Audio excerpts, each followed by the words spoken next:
식구들 안녕하세요. 인사드리겠습니다.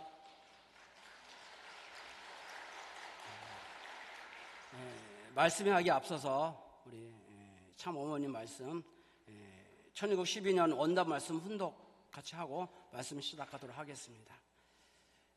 훈독하겠습니다. 청룡의 해, 여러분들이 비상을 하려면 용이 비상하기 위해서는 여의주를 가져야만 승천할 수 있어요.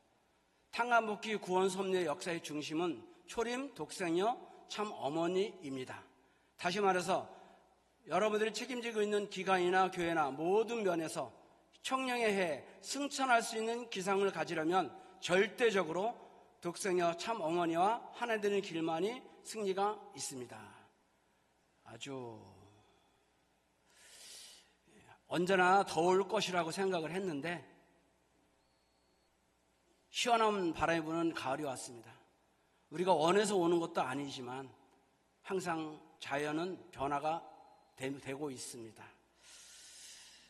가을은 촌검의 계절로 누구나 많이 기다리고 있습니다. 왜냐하면 결실의 계절이기 때문입니다.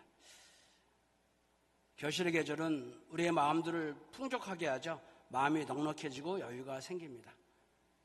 그러나 결실이 생기려면 춥고 덥고 비 오고 바람 부는 모든 역경을 이겨내야 됩니다. 그렇지 않습니까? 시원한 바람이 오는데 오늘 말씀의 제목은 정성으로 찾은 하늘의 지혜입니다. 정성으로 찾은 하늘의 지혜입니다. 그래서 그 역경이라고 생각하게 되면 그냥 결실이 오지 않기 때문에 우리 섭리 안에서도 좀 이제 가을절기에 들었다라고 얘기를 많이 하고 있습니다. 그럼 어떻게 우리가 결실을 맺을 수 있을까요? 참 어머님의 말씀을 한번 회상해 봅시다. 갑진년새 참 어머니께서는 청룡에 여러분들이 비상을 하려면 여의주를 가져야만 승천할 수 있다고 했습니다. 용이 비상한다라는 것은 무엇이겠습니까? 용이 결실 맺는 것이죠. 근데 용은 그냥 하늘에 올라갈 수가 없습니다. 꼭 뭐가 있어야 됩니까? 여의주가 있어야 된다고 합니다. 여의주는 아마 결실하고 밀접한 관계가 있다고 저는 생각을 합니다. 그 여의주는 수많은 역경과 고난, 많은 문제를 이겨내야 그것을 가지고 올라가지 않나 생각이 됩니다. 신앙과 인생에도 똑같다고 생각합니다. 우리가 살면서 고난과 역경이 없을 수는 없습니다. 많이 있습니다. 신앙세계나 우리 인생에도 마찬가지겠죠. 세상에서 고난과 시련, 이런 문제가 없는 사람이 있을까요? 없죠. 모든 문제가 있습니다. 누구나 다 있습니다. 아무리 훌륭하고 멋진 분이라 할지라도 저 사람 보면 걱정무심이 하나도 없을 것 같아 라고 생각하지만 조금만 한 발자국 내면으로 들어가게 되면 그 사람도 틀림없이 문제가 많이 있고 고민이 있습니다. 이렇게 고민이 생기는 이유가 어디에 있을까요?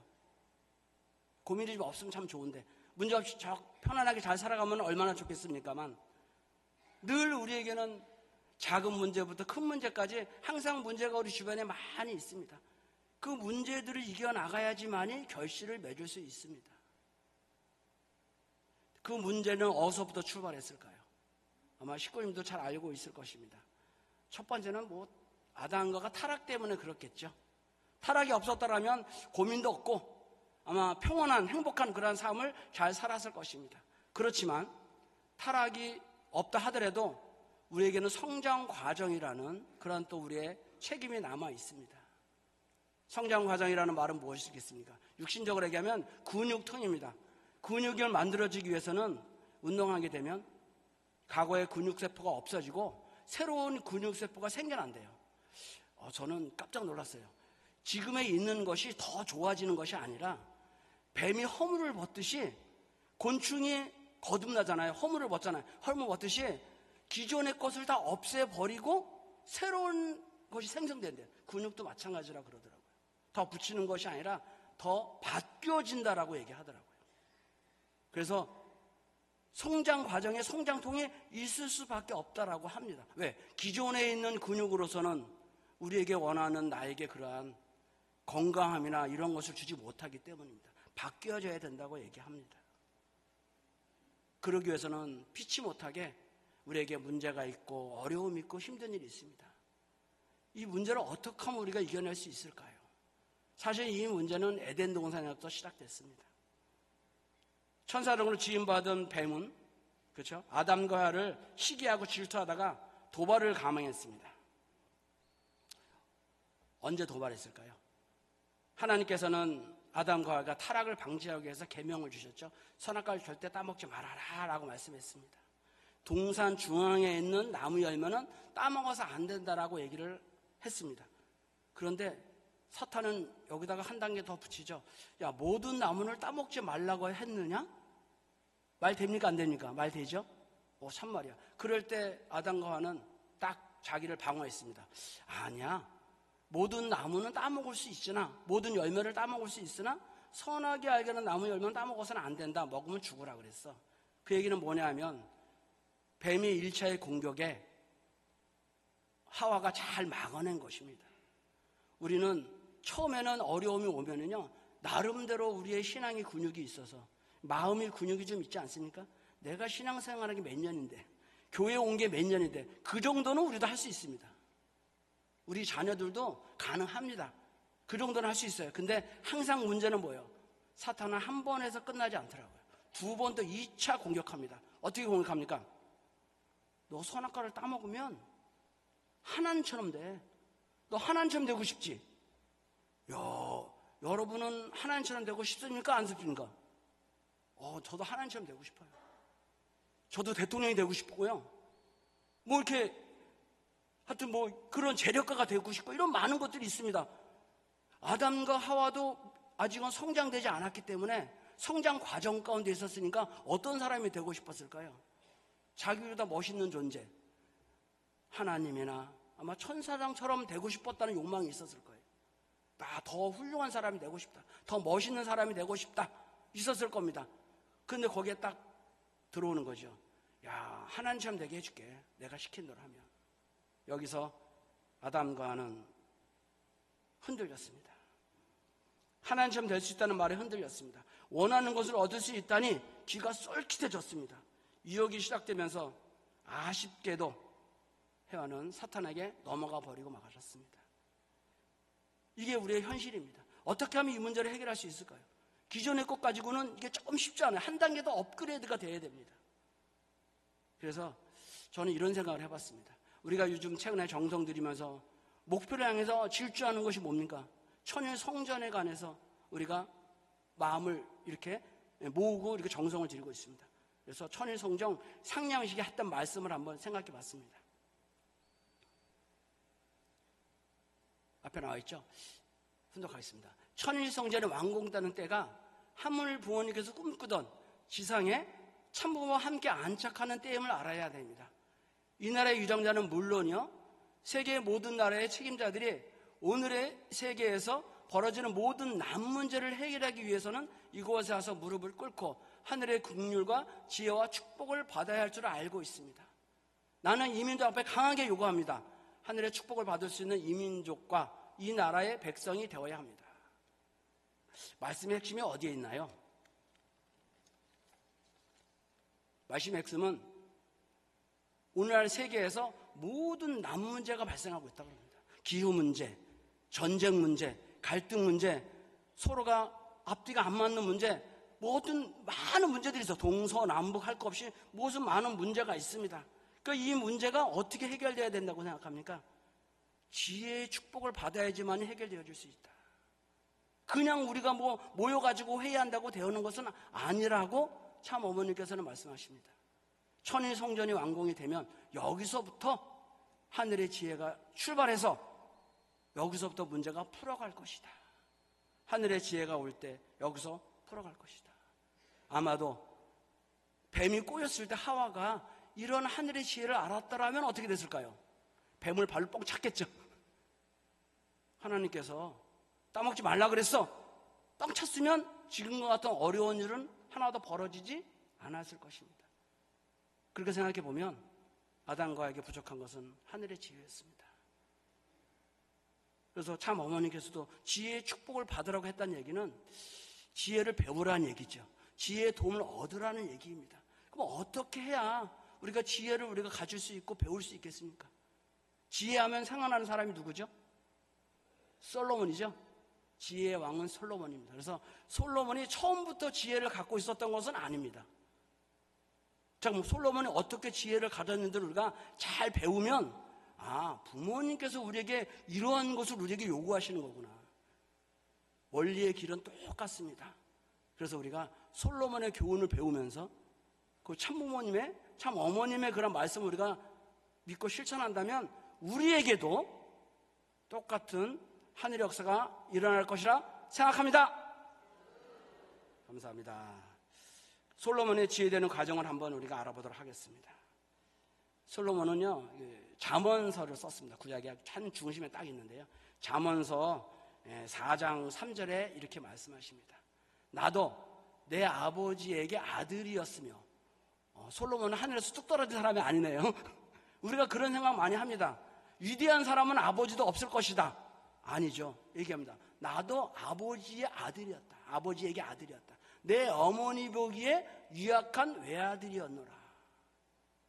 아버지가 내게 가르쳐 이르기를 내 말을 내 마음에 두라. 내 명령을 지키라. 그리하면 살리라. 라고 말씀하셨습니다. 여기서 유약한 외아들이라는 얘기는 무슨 말일까요? 진짜 건강이 안 좋다는 그런 말일까요?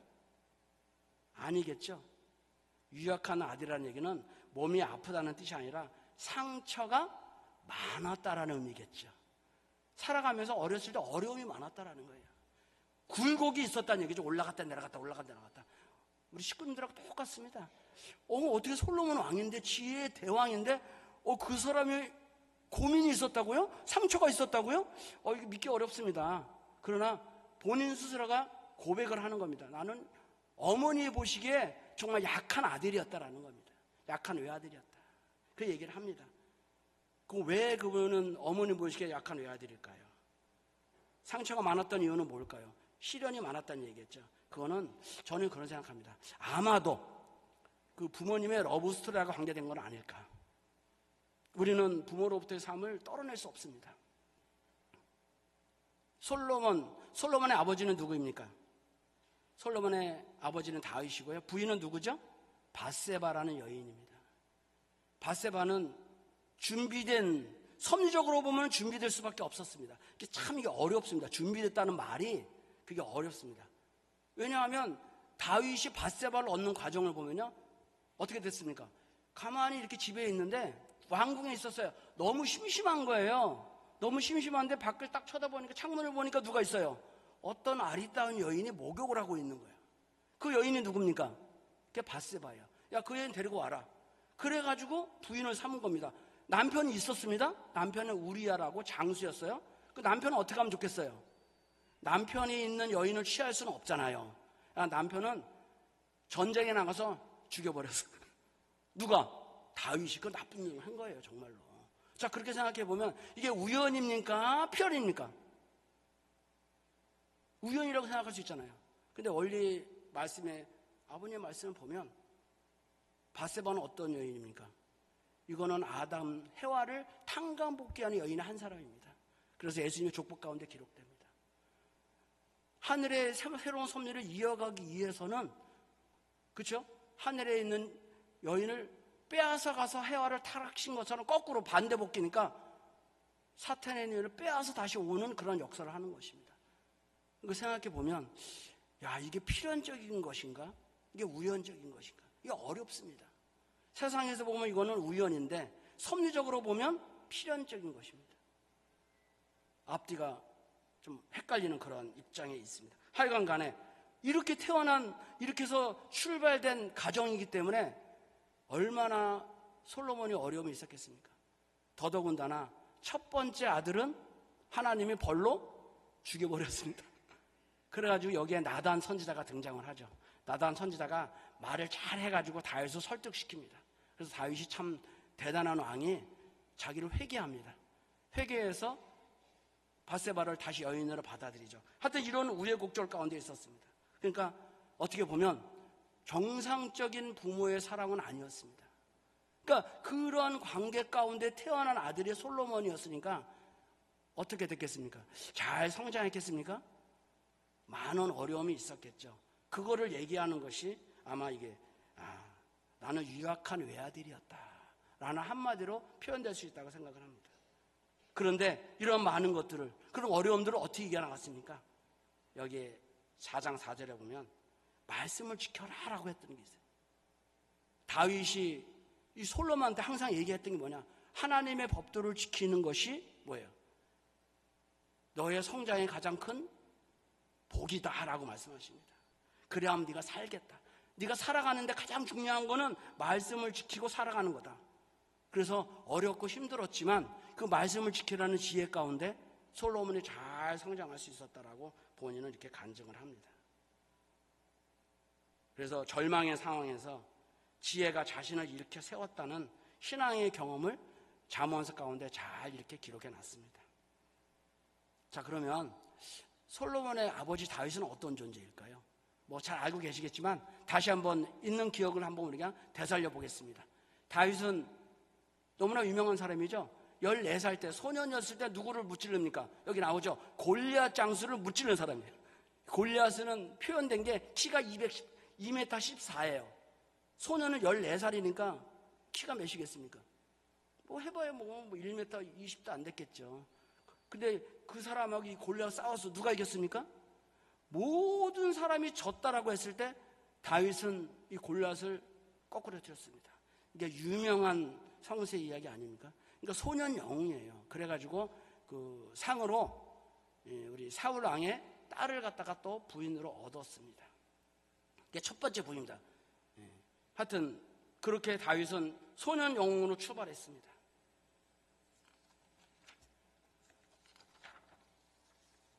그래서 우리는 이 그렇게 엄청난 분이었기 때문에 이스라엘에서는요 별이라 그랬어요.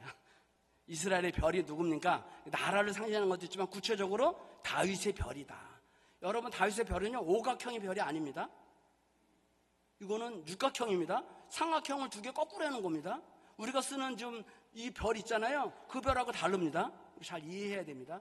육각형입니다. 그래서 여기 주디라고 써있죠. 유다 지파라는. 나중에는 다윗의 뿌리로 말미암은 우리가 민족이 되었다. 그래서 예수님도 여기에다가 연결이 되었죠. 다윗의 뿌리로 오시는 분이시다. 그래서 메시아는 다윗하고 연결되어 있습니다. 그만큼 이스라엘 역사 가운데 많은 영향력을 미쳤던 사람입니다. 그 사람이 우리의 아버지입니다. 영웅이죠. 왜 제가 이런 얘기를 하느냐? 영웅들은 어떻습니까? 호탕하죠? 그러다 보니까 부인도 많고 자녀도 많아요. 근데 그 안에서 성경에 나온 것만 부인이 8명.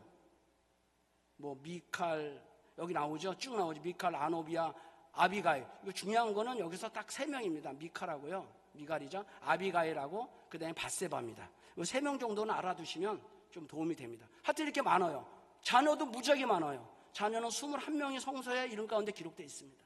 그러면 이 가운데 장자도 아니고요. 그 아버지하고의 러브 스토리도 그렇게 모범적이지 않았어. 거기에 또 장남은 또 하늘의 벌을 받아서 죽었어.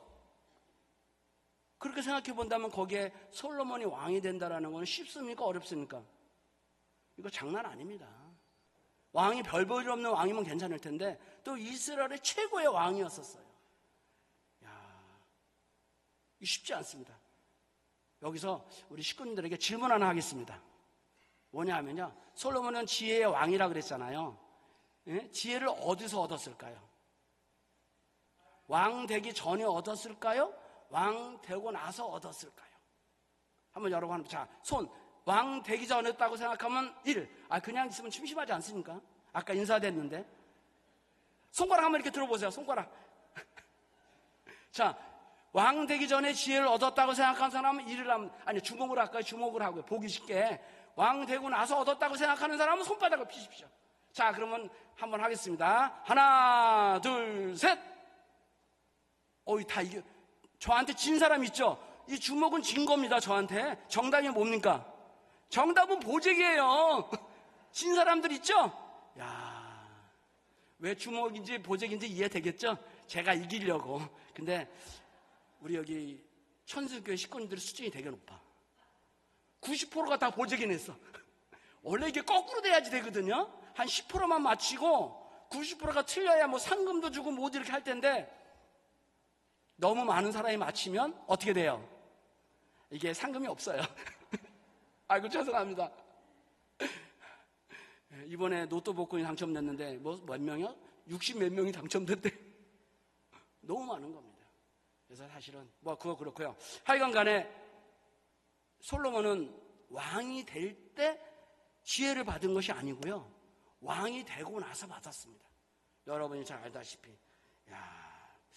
우리가 생각할 때는 그렇잖아요. 어렵고 힘들었으니까 간절히 기도해서 왕이 될 수 있는 비결을 알려주십시오라고 기도할 것 같았는데, 근데 그때는 뭐예요? 성경에 나오지 않아요. 사실은 왕이 될 때 쉽게 되지 않았습니다. 이 밧세바가 자기의 그 다윗 왕을 갖다 많이 꼬였죠. 그래가지고 약속을 받아냈지만 죽은 자는 말이 없습니다. 반란이 일어납니다. 공공연하게 아도니아라는 사람은 자기가 차기 왕이라고 뭐하게요?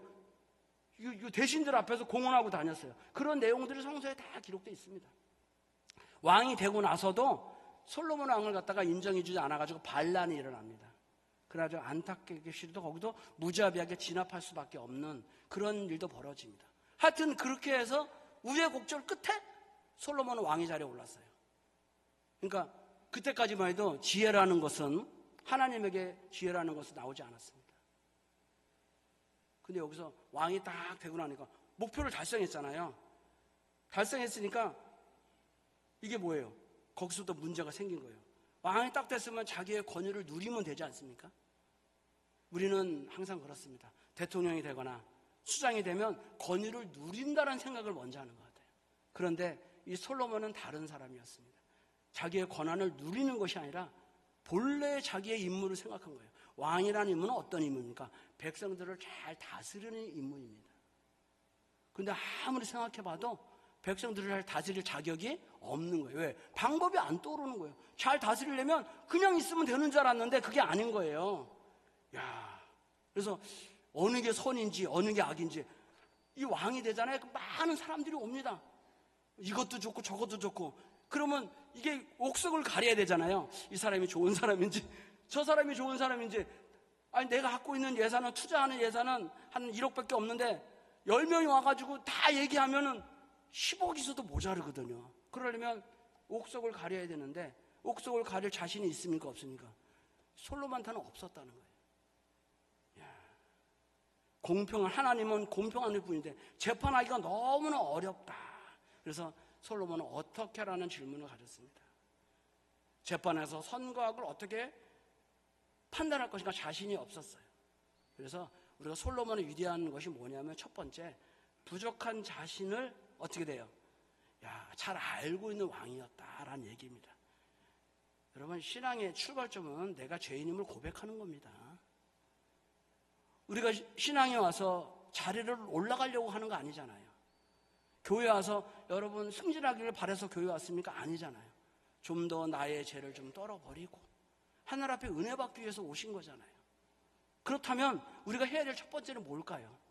내가 갖고 있는 죄성을 하늘에 고백하는 거죠. 신앙은 출발점은 그래요. 자기의 부족함을 아는 거라고 생각합니다. 나는 다 알아라고 딱 얘기하면 하나님은 우리 안에 들어올 자리는 없을 것입니다.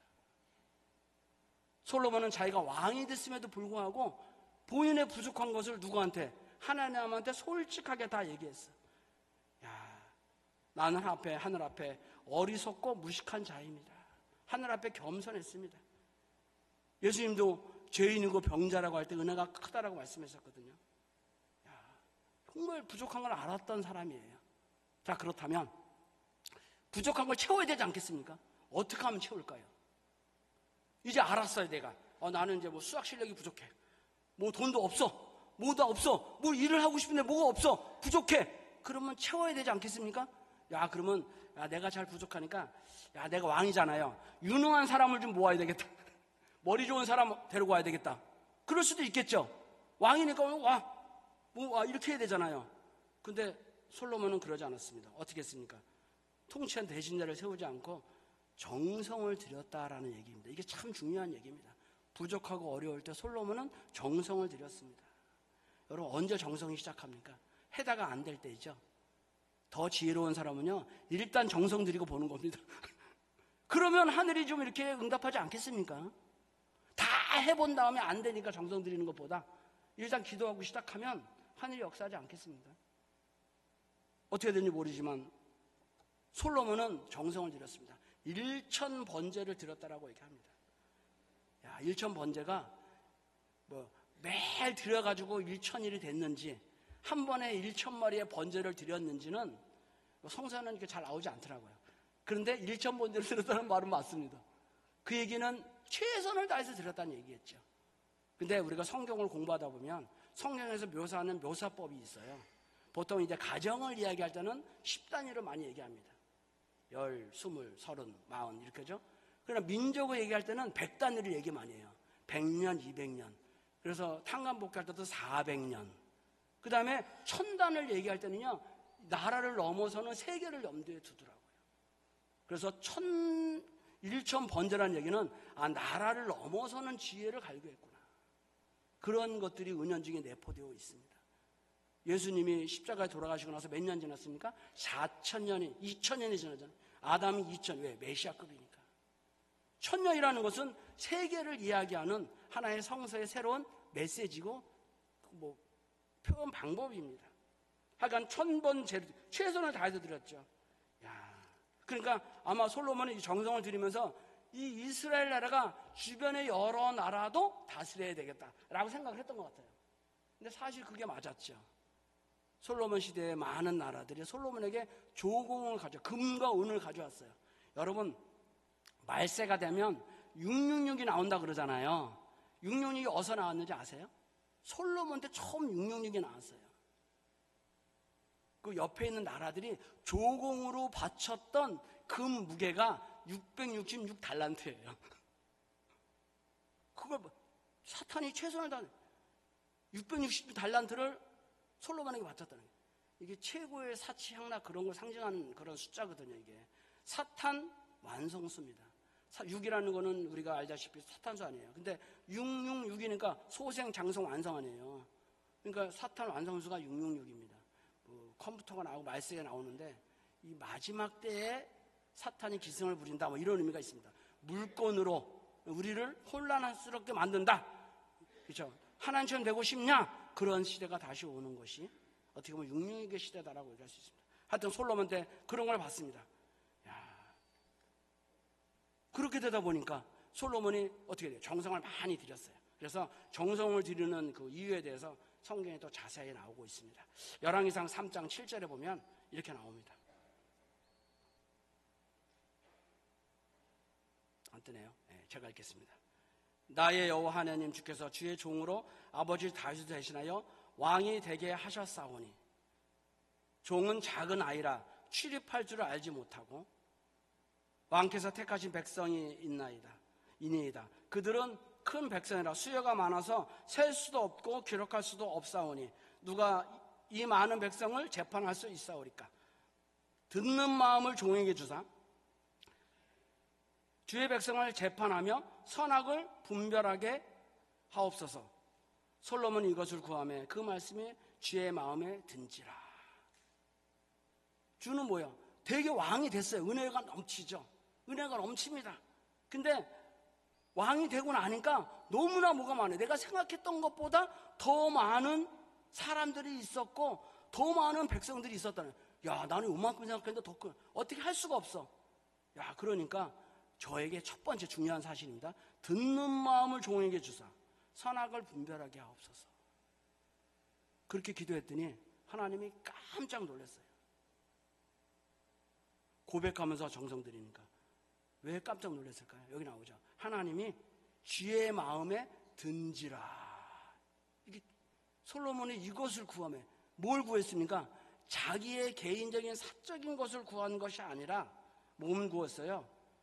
개인의 사적인 것은 인간적인 지혜입니다. 공적인 것을 구했습니다. 나의 왕권을 영원하게 해주십시오. 자녀를 많이 하게 해주십시오. 이런 자기네 개인적인 것을 구한 것이 아니라 내가 백성들의 음성을 잘 듣고 잘 재판할 수 있도록 도와주세요. 그런 지혜를 저에게 주세요. 라고 했더니 하나님이 깜짝 놀라세요. 하나님 마음에 든지라. 하나님 뭡니까? 야, 응답받았다는 이야기잖아요. 그렇지 않습니까? 야, 하늘이 감동받았다는 이야기입니다. 하늘의 감동론 만나면 뭐 여러 가지 방법이 있는데 정성 그리고 실적입니다. 솔로몬은 정성에 대한 이야기를 하고 있습니다. 그럼 다시 한번 얘기해 봅니다. 어떻게 해서 하늘이 감동받았을까요? 한번 정리를 한번 해보겠습니다. 먼저는 부족함을 드러냈습니다. 그래서 하늘 앞에 우리는 겸손해야 됩니다. 자신의 부족함을 고백하고 그 부족함을 채우기 위해서 사적인 것이 아니라 공적인 것을 이야기할 때, 야, 하늘의 지혜를 주시면 참 좋겠습니다. 이 공적이라는 얘기는 뭡니까? 현실적인 대안입니다. 내가 다스리는데, 아유, 저에게 돈을 주십시오. 돈 주면 이거 다른 거 하겠습니다. 이게 아니라 눈에 보이는 거죠. 왕이 가장 필요한 게 뭡니까? 다스림이잖아요. 잘 다스릴 수 있도록 지혜를 주십시오. 가장 현실적인 대안입니다. 그렇게 구했을 때 하늘이 응답했다라고 저는 생각을 합니다. 하나님께서 그걸 잘 아시고 우리 인간의 눈높이를 잘 맞춰주셨어요. 아, 네가 원하는 게 이런 거구나. 나도 그걸 원한다. 우리가 항상 그러잖아요. 눈높이를 맞춘다. 여러분, 눈높이를 맞춘다는 게 어떤 걸까요? 재미있는 예화 하나 여러분에게 드리겠습니다. 어느 나라에 왕이 있었습니다. 왕이 있는데 아주 이쁜 외동딸이 있었어요. 외동딸이 몇 살이냐면 6살입니다. 6살, 5살, 그러니까 너무 이쁘잖아요. 근데 어느 날 이 딸이 왕한테 이런 얘기하는 거예요. 아버지, 왜? 그러니까 나 저 창밖에 보니까 달이 너무 이쁜 것 같아. 달 좀 따주세요 라고 얘기하는 거예요. 그러니까 아버지는 뭐라 그러겠어요? 야, 담아. 야, 달은 따는 게 아니야. 그냥 보는 거지. 근데 애는 어떻습니까? 고집이 세요. 달을 따달라고 하는 거예요. 근데 이게 한두 일이 아닌 거야. 며칠 동안 계속 그러니까 애기들은 어떤지 아세요? 자기가 원하는 거 못하면요 건강이 어려워진대요. 밥도 안 먹고요. 그냥 거기서 시름시름 병이 들어버렸어요. 그러면서 뭐라 그러면 아빠 나 달 따줘 하는 거예요. 여러분, 왕입니다. 어떻게 하시면 좋겠어요? 그러니까 이게 고민이 많잖아요. 그러니까 대신들을 불렀어. 와, 천문학자도 오고, 물리학자도 오고, 다 불렀어요. 수학자도 오고 다 불러서, 야, 우리 아들이 이런데, 우리 딸이 이런데, 이 딸을 좀 이렇게 병을 좀 고쳤으면 좋겠다. 병을 고치는 방법은 단 하나다. 달을 따야 된다. 그랬더니 천문학자가 하는 말이 뭐라 그럽니까? 아유, 왕이시여. 달까지의 거리가 얼마나 먼지 아십니까? 동네가 아닙니다. 거기는 억입니다. 그건 나도 알아. 그랬더니 옆에 있는 사람이, 수학자가, 제가 달의 지름을 재봤는데요, 그 달은요 왕궁보다 큽니다. 가져와도 어디다가 둘 데가 없어요. 들어보니까 그래 안 그래요? 그래요. 그랬더니 옆에 있는 철학자가 하는 말이 그거예요. 이게 그런 뜻이 아니라 원래 있는 건 없는 거고 없는 건 있는 겁니다. 우리가 있다고 생각하면 있고 없다고 생각하면 없지 않습니까? 공즉시색 이렇게 이상한 얘기를 막 철학적 얘기를 하는 거예요. 야, 6살 애가 그거 어떻게 알아듣냐? 그러니까 아무리 얘기해도 답이 있습니까 없습니까? 답이 없었어요. 그런데 옆에 있던 피에로가 있어요. 광대죠, 광대. 광대가 한마디 합니다. 제가 딸의 병을 고치게 드리겠습니다. 그랬더니 네가 고쳐? 무시하는 거죠? 네가 어떻게 고치는데? 제가 달 따가면 되잖아요. 그랬더니 어디 가서는 제가 대장간을 좀 사용해도 되겠습니까? 그래, 네 마음대로 다 해. 딸 병 고치는데 못할 게 뭐 있어? 그랬더니 대장간 가서 뚝딱뚝딱 하더니 요만한 노란색 구슬을 하나 가져왔어요. 목걸이로 이렇게 만들어가지고 딸한테 줬어. 달 여기 있습니다 라고 줬어요. 그랬더니 이 딸이 너무 좋아하는 거야. 신났어. 병세가 점점 호전돼. 왕이, 야, 이게 뭐야 이게 도대체? 너무너무 좋아졌어요 이게. 근데 갑자기 그날 밤에 달이 떠. 그럼 돼요 안 돼요? 달이 따왔는데 또 뜨면 돼요 안 돼요? 안 되잖아요. 창문 가려. 창문 다 가렸어. 근데 그 다음 날도 또 떠. 그러니까 피에로한테 물어봤어요. 야, 저 달을 네가 땄다고 거짓말 시켰는데 자꾸 달이 보이니까 어떡하냐. 그 말 하는 거죠. 그럼 뭐라고 하겠습니까? 괜찮습니다. 달을 보여줘도 괜찮습니다. 달을 딱 보여줬어요. 달이 왔어요. 물어봤죠. 공주님, 여기 달이 있는데 또 있네요. 그랬더니 공주님이 뭐라 그러잖아요. 바보야, 그것도 몰라? 내가 사과를 따먹어도 또 사가 나더라고. 이게 도는 거야. 내가 분명히 어저께 사과 따먹었는데 또 사과가 또 있더라고. 이게 도는 거라는 거예요. 그러니까 이 얘기의 말은 뭐냐면요, 이 어린아이는 달을 따달라는 얘기는 뭐야? 달과 같은 구슬을 만들어 달라는 이야기였어요. 근데 우리는 뭐야? 진짜 달을 생각하는 거죠. 눈높이를 맞춘다. 우리에게 현실적인 눈높이를 얘기해야 됩니다. 큰 거. 야, 우리가 정말 10만 명의 교회가 되게 해주십시오. 바라죠. 그렇지만 우리에게 정말 필요한 거는 한 사람 한 사람 새롭게 오는 그 한 영혼이 아니겠습니까? 하여튼 현실적인 유명했습니다. 하여간간에 우리도 솔로몬이 열심히 정성 들여가지고 지혜를 받았어요. 우리도 맨 열심히 요즘 천시만에 정성 들이고 있지 않습니까?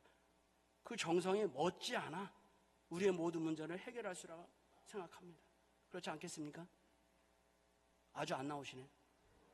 예. 사실 솔로몬의 재판 얘기를 좀 해야 되는데 솔로몬 재판 얘기는 알기 때문에 넘어가도록 하겠습니다. 그러면 결국 결론적인 얘기를 좀 할까 합니다. 솔로몬의 재판을 보면 여러분 잘 알다시피 두 여인이 똑같은 두 여자아이를 낳았어요. 그렇죠? 핵심만 얘기하겠습니다. 근데 자기가 낳은 아기는 죽었어. 그러니까 이 자기 아기였던 죽었던 이 부모가 뭐야? 시기가 질투가 나가지고 옆에 있는 여자의 아기를 뺏는 거잖아요. 내 아기라고 주장을 했어요. 그걸 솔로몬이 판결하는 겁니다. 그럼 어떻게 판결하면 좋습니까? 다 아시죠? 공평하게 판결하니까 아기를 반으로 잘라라. 죽이란 얘기죠? 그 부모 입장에서는 어때요? 진짜 부모는 내 자녀가 아니래도 그 자녀는 살려야 됩니다. 그러니까 죄송합니다. 제가 거짓말 시켰습니다. 라고 해가지고 솔로몬이 진짜 부모가 자식을 사랑하는 마음이 있는 포기한 사람이다. 그래서 그 사람을 얘기합니다. 참 지금부터 몇 년 전 이야기입니까? 2500년 전의 이야기예요. 거의 3000년 전의 얘기입니다. 그 솔로몬의 명재판이라고 얘기합니다. 그러면서 그런 지혜를 갖게 됩니다. 그러면서 부모의 심정으로 문제를 해결했습니다. 여러분, 지혜라는 게 뭘까요? 저는 그런 생각을 해봅니다. 솔로몬의 지혜에 대해서 쫙 썼습니다. 잠언서 4장하고 4장 5절 6절 썼습니다. 한번 보겠습니다.